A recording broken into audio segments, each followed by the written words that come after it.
ஜெய் ஸ்ரீ மாத்ரே நமக. ஜெய் குருதத், ஜெய் குரு பரசுராம். நமஸ்காரம். நான் கரூர்லேருந்து வல்சலா பணிக்கர், பிரசன்ன ஜோதிடர். இன்றைக்கி நம்ம தை மாத பலன்கள் கடக ராசிக்கு எப்படி இருக்குன்னு பார்க்க போகிறோங்க. இந்த மாதம் வந்து உங்களுக்கு ஒரு நல்ல மாதம் தான். இவ்வளோ நாளாக வந்து நீங்கள் நிறைய கஷ்டப்பட்டிருப்பீங்க.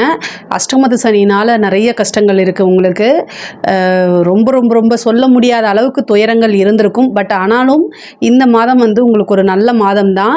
தை மாதம் அப்படிங்கிறது வந்து எல்லாத்துக்குமே வந்து ரொம்ப நல்ல மாதம்தான். அது மட்டும் இல்லாமங்க, அஷ்டமத்து சனி முடிய போகக்கூடிய காலகட்டம். அடுத்த மாதம் வந்து உங்களுக்கு சனி வந்து உங்கள் ராசிக்கு அஷ்டமத்து சனி முடிய போகுது. அவர் போகும்போது கண்டிப்பாக உங்களுக்கு ஒரு நல்ல விஷயங்களை செஞ்சுட்டு தான் போவார். தை பிறந்தால் வழி பிறக்கும் அப்படிங்கக்கூடியது வந்து உங்கள் ராசிக்கு 100% வந்து பொருந்தது.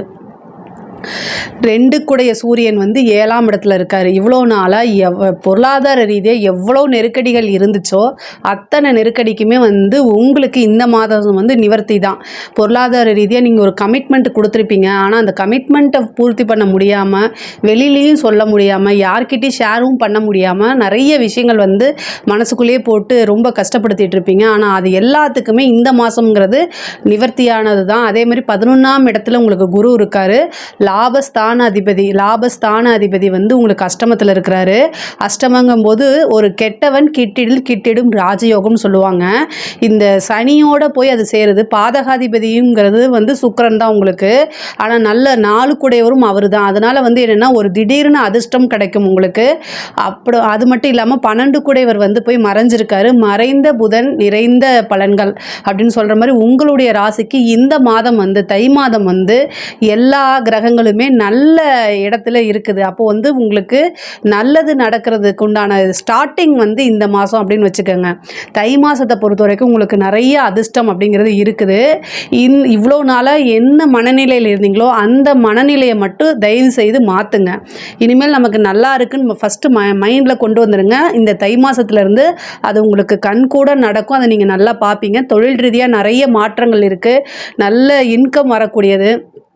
எவ்வளோ நாளாக எதுவுமே வந்து மூவ் ஆகலை, ஆர்டர் கிடைக்கல, இல்லை தொழில் ரீதியாக நிறைய காசு பணம் வரலை, நஷ்டத்தில் போகுது. இது எல்லாமே இந்த மாதத்துலேருந்து அப்படியே சேஞ்ச் ஆக போகுது. தொழில் ரீதியாக நல்ல வருமானம், நல்ல லாபத்தை சம்பாதிக்கக்கூடிய அமைப்புகள் இருக்குது. திடீர்னு ஒரு அதிர்ஷ்டம். அதே மாதிரி எங்கேருந்தோ வந்து உங்களுக்கு ஒரு ஆர்டர் கிடைக்கும். நிறைய கஸ்டமர்ஸ் வருவாங்க. நல்ல ரெகுலர் இன்கம். இது எல்லாமே இந்த மாதம் உங்களுக்கு உண்டு. இந்த மாதத்துலேருந்து அது ஸ்டார்ட்டே ஆகுதுன்னு வச்சுக்கோங்களேன். இனி எப்போவுமே வந்து உங்களுக்கு கடகராசியை பொறுத்த வரைக்கும் இனி எப்போவுமே பொற்காலம் அப்படின்னே நம்ம சொல்லலாம். 12 கூடையவர் வந்து 12, 3 கூடைய புதன் வந்து உங்களுக்கு 6ஆம் இடத்துல இருக்காரு. உத்தியோக ரீதியாக நிறைய அலைச்சல்கள் உங்களுக்கு இருக்குது. பொதுவாகவே உத்தியோகத்தில் இருக்கிறவங்க கொஞ்சம் கவனமாக இருங்க. ஆனால் உங்களுக்கு பெரிய பிரச்சனைகள்லாம் இல்லை. பட் ஆனால் வந்து என்னென்னா கையெழுத்து போடுறது, ஒருத்தங்களை நம்பி ஒரு விஷயத்தை நீங்கள் செய்யாதீங்க. உங்களுக்கு ஆதாரம் இருக்கணும். நீங்கள் எந்த ஒரு விஷயத்தை பார்க்குறீங்களோ கேட்குறீங்களோ டைரெக்டாக பேசி அதில் தான் நீங்கள் செய்யணும். இன்னொருத்தங்களை நம்பிட்டு சைன் பண்ணி கொடுத்துட்டு போகாதீங்க. ஒரு லெட்டராக இருந்தாலும் படித்து பார்த்து கையெழுத்து போடுங்க. செக் புக்காக இருந்தால் நீங்கள் என்ன செய்யுங்க, அதை க்ளோஸ் பண்ணி வச்சுருங்க. உங்களுக்கு ரிஸ்க்கு நீங்கள் இந்த மாதம் எடுக்காதீங்க. ஏன்னா 12 கூடையவர் 6ல் போய் மறைகிறாரு. அதனால உத்தியோக ரீதியாக இருக்கிறவங்க ரிஸ்க் எடுக்கக்கூடாது, யாரையும் நம்பக்கூடாது. இவ்வளோ நாளாக நிறைய கஷ்டப்பட்டுருப்பீங்க. அதுலேயே இனிமேல் நம்ம யாரையும் நம்பக்கூடாதுன்னு நீங்கள் நினச்சிருப்பீங்க. அதையே நீங்கள் ஃபாலோ பண்ணுங்கள். பெரிய லெவலில் உங்களுக்கு மாற்றம் இருக்குது. உங்களுடைய ராசியில் செவ்வாய் இருக்கார். பொதுவாகவே செவ்வாய் வந்து உங்களுக்கு 10 கூடையவர். அப்போது வந்து தொழில் ரீதியாக நிறைய மாற்றங்கள் நான் சொன்னேன் இல்லையா, புதுசாக தொழில் ஆரம்பிக்கிறதுக்குலாம் இது சூப்பர் தான். ஆனால் இன்னொரு விஷயம் என்னென்னா, பேடான விஷயம். அதாவது என்னென்னா, செவ்வாய் இருக்கும்போது உங்களுக்கு வந்து உங்களுடைய உடலை நீங்கள் பார்த்துக்கணும். இந்த பிபி சுகர்லாம் இந்த மாதம் வரதுக்கு உண்டான அமைப்பு இருக்குது.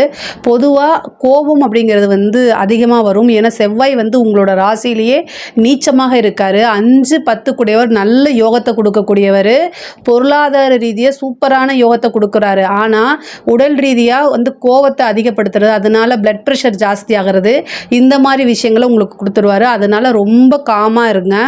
கஷ்டங்கள் வரும். மற்றவங்க நம்மளை வந்து நீங்கள் அமைதியாக இருப்பீங்க. கடக ராசியை பொறுத்த வரைக்கும் எல்லாமே நிர்வாக திறமைங்கிறது ரொம்ப சூப்பராக இருக்கும். நீங்கள் செய்யக்கூடிய செயலில் எங்கேயோ இருந்து வந்து தலையிட்டு அதை உங்களை டென்ஷன் படுத்துறதுக்குனே சில பேர் வருவாங்க. அப்போ நீங்கள் என்ன செஞ்சுக்கணும் அப்படின்னா காமாக இருக்கணும்னு உங்களை சமாதானப்படுத்திக்கிங்க. வேறு வழி இல்லை. ஏன்னா நம்மளுடைய உடம்பு நம்ம தான் பார்த்துக்கணும். மற்றவங்க அவங்க வந்து டென்ஷன் பண்ணிட்டு போயிட்டே இருப்பாங்க. ஆனால் பாதிக்கப்படுறது நம்மளுடைய மனசு, நம்மளுடைய உடம்பு. ஸோ அதனால நம்ம தான் நம்மளைய பார்த்துக்கணும், நம்ம தான் நம்மளை காப்பாற்றிக்கணும். நம்மளை நம்பி நம்ம குடும்பம் இருக்குது அப்படிங்கிற மென்டாலிட்டியில் நீங்கள் கண்டிப்பாக இருக்கணும். இந்த மாதம் இந்த செவ்வாய் வந்து உங்கள் ராசியை விட்டு போகிற வரைக்கும் இருக்கணும். அவர் வந்து உங்களுடைய ராசிக்கு யோகாதிபதி. ஆனால் அவருக்குன்னு ஒரு தீமைகள் இருக்கும்ல, அதையும் கொடுப்பார் இல்லையா? ஸோ கோவத்தை வந்து கண்ட்ரோல் பண்ணுங்கள். அதிகமாக மெடிடேஷன் உறுதியாக நீங்கள் கண்டிப்பாக பண்ணணும். அதே மாதிரி படிக்கக்கூடிய குழந்தைங்களுக்கு வந்து படிப்பில் நல்ல ஆர்வம், ஞாபகத்திறன் இது எல்லாமே இருக்கும். படிக்கிறக்கூடிய குழந்தைகள் வந்து படிக்கக்கூடிய குழந்தைகள் வந்து படிப்பில் வந்து நல்ல ஆர்வம், அதே மாதிரி ஞாபகத்திறன், நல்ல மதிப்பெண்கள் எடுக்கக்கூடிய அமைப்புகள் இந்த மாதம் உங்களுக்கு இருக்குது.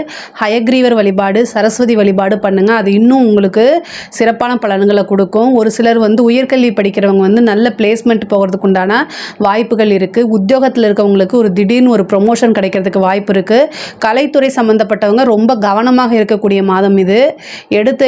இதுலேயே வந்து எல்லாத்தையுமே நீங்கள் பண்ணாதீங்க. நெகட்டிவ் இம்ப்ரெஷன் அப்படிங்கிறது உங்களுக்கு இந்த மாதம் வரத்துக்கு வாய்ப்பு இருக்குது. பொதுவாகவே கலைத்துறை சம்மந்தப்பட்டவங்க ரொம்ப ஜாக்கிரதையாக இந்த மாதம் நீங்கள் இருக்கணும். கவனமாக இருங்க. அரசாங்கத்தில் இருக்கவங்களுக்கு ரொம்ப அருமையான வாய்ப்பு. சனியோடைய தன்மைங்கிறது வந்து போக போகுது. அதனால் ஒரு பெரிய ப்ரொமோஷனோ திடீர்னு அதிர்ஷ்டத்தையே கொடுக்க போகுது. அது வந்து உங்கள் வாழ்நாள் ஃபுல்லாக வந்து ஒரு பெரிய நன்மையாக உங்களுக்கு இருக்கும். உயர் அதிகாரிகளுடைய பாராட்டு, பெரிய பெரிய அவார்ட் வாங்குறது, இந்த மாதிரி விஷயங்கள்லாம் உங்களுக்கு நடக்கும். திடீர்னு வந்து பெரிய பட்டம்லாம் உங்களுக்கு கிடச்சிரும். நீங்கள் எதிர்பார்த்துருக்கே மாட்டீங்க அந்த மாதிரி. அதே மாதிரி அங்கீகாரம் அப்படிங்கிறது பெரிய லெவலில் கிடைக்கும். இந்த மாதிரி ஆஃபீஸர் இருந்தார் அப்படின்னு சொல்லி பெரிய லெவலில் உங்களை கௌரவிப்பாங்க. பொதுவாகவே நம்ம செய்யக்கூடிய செயலுக்கு வந்து பணம் கிடைக்குது, நம்ம உத்தியோகத்தில் பணம் கிடைக்குது. ஆனாலும் மற்றவங்கனால ஒரு ரெகக்னைஸ் அப்படிங்கிறது வந்து ஒரு பெரிய விஷயம் இல்லையா? அது வந்து இந்த மாதம் உங்களுக்கு கிடைக்கும். அரசாங்கத்தில் அதாவது அரசியல்வாதிகளுக்கு வந்து இது ரொம்ப ரொம்ப சூப்பரான மாதம். பொதுமக்களுடைய சப்போர்ட் கிடைக்கும். கட்சி தலைமையிடத்திலிருந்து உங்களுக்கு நல்ல ஆதரவுகள் கிடைக்கும். நீங்கள் விரும்பக்கூடிய ஒரு பதவி தானாக தேடி வரதுக்குண்டான அமைப்புகள் இருக்குது. குருபலமும் உங்களுக்கு இருக்குது. கடகராசிக்கு வந்து குருபலமும் இருக்குது. குரு வந்து 5ஆம் இடத்தை பார்க்குறாரு. அதுவும் ஒரு நல்ல பலமான இடம். அது மட்டும் இல்லாமல் 5, 10 கூடைய செவ்வாயும் உங்களுடைய ராசியிலே இருக்கனால, நல்ல பலமான பொசிஷனில் இருக்கனால அரசியல்வாதிகளுக்குலாம் இது ஒரு நல்ல அதிர்ஷ்டகரமான மாதம். இந்த மாதத்தை கரெக்டாக யூஸ் பண்ணிக்கோங்க. உங்களுடைய ராசிக்கு நேர் 7ல் என்ன இருக்காருன்னா சூரியன் இருக்கார். சூரியன் வந்து அரசாங்கத்தை குறிக்கக்கூடிய இது. அதனால் உங்களோட தலைமையிடம் நீங்கள் பெரிய லெவலில் இருக்கிறதுக்கு உண்டான அமைப்பெல்லாம் வந்து பெரிய லெவலில் உங்களுக்கு வரப்போது. கரெக்டாக யூஸ் பண்ணிக்கோங்க. கடக ராசியில் இருக்கக்கூடிய பெண்கள் ரொம்ப ரொம்ப நல்லா இருக்குது பொருளாதார ரீதியாக. அதே நேரத்தில் குடும்ப ரீதியாக ரொம்ப அனுசரணையாக போகணும். சண்டை சச்சரவுகள் வரதுக்கு உண்டான அமைப்புகள் இருக்குது. ஆனால் வந்து உங்களுக்கு வந்து புதுசாக தொழில் செய்கிறது, நீங்கள் வீட்டில் இருந்துகிட்டே பண்ணுறது, ஆன்லைனு, இந்த மாதிரி விஷயங்களுக்கெல்லாம் சூப்பர். ஒரு சிலருக்கு வண்டி வாகனங்கள் பிராப்தம் இருக்குது. வீடு கட்டக்கூடிய அமைப்பு, வீடு வாங்கக்கூடிய அமைப்புகள்லாம் இந்த மாதம் இருக்குது. அதே மாதிரி கல்யாணத்துக்கு உண்டான இவ்வளோ நாளாக வந்து திருமணத்தில் ஏதாவது தடை இருந்துச்சு அப்படின்னா இந்த மாதம் அந்த தடையெல்லாம் நீக்கி திருமணம் வந்து உங்களுக்கு கைகூடி வரதுக்கு உண்டான அமைப்பு இருக்குது. ஒரு சிலருக்கு திடீர்னு திருமணம் ஆகிறதுக்கு உண்டான வாய்ப்பு இருக்குது. அதே மாதிரி ஒரு சிலருக்கு வந்து காதல் சம்மந்தப்பட்ட இது இருக்குது. ஏன்னா உங்களுக்கு வந்து 5 கூடிய செவ்வாய் உங்களோட ராசியில் நீச்சமாக இருக்கார். அந்த நீச்சமான செவ்வாய் வந்து 8ஆம் பார்வை என்ன செய்கிறாரு அப்படின்னா உங்களுக்கு வந்து 7ஆம் அதிபதியான சனியை பார்க்குறாரு. அப்போ என்னென்னா காதல் சம்மந்தப்பட்டது, திடீர்னு ரிஜிஸ்டர் மேரேஜு, வீட்டை விட்டு வெளியில் போகிறது, இந்த மாதிரி அமைப்புகளை கொடுக்கும். பட் ஆனால் என்னென்னா எதுவுமே பேரண்ட்ஸ் கிட்ட சொல்லி ஆசீர்வாதம் அவங்களுடைய அனுமதியோடு கல்யாணம் பண்ணிக்கிட்டீங்க அப்படின்னா உங்களுடைய வாழ்க்கையில் எல்லாமே நன்மையாக தான் முடியும். பொதுவாகவே இந்த மாதம் வந்து என்னென்னா உங்களுக்கு சுப நிகழ்வுகள் அப்படிங்கிறது நிறைய இருக்குது. இது எல்லாமே வந்து கடகராசியை பொறுத்த வரைக்கும் ரொம்ப ரொம்ப அருமையாக தான் இருக்குது. இதில் ஏதாவது சந்தேகங்கள் இருக்குது அப்படின்னா கமெண்ட்ஸில் கேளுங்க, நான் கண்டிப்பாக ஆன்சர் பண்ணுறேன். நம்மளுடைய சேனலை லைக் பண்ணுங்கள், ஷேர் பண்ணுங்கள், சப்ஸ்கிரைப் பண்ணுங்கள். நன்றி, வணக்கம்.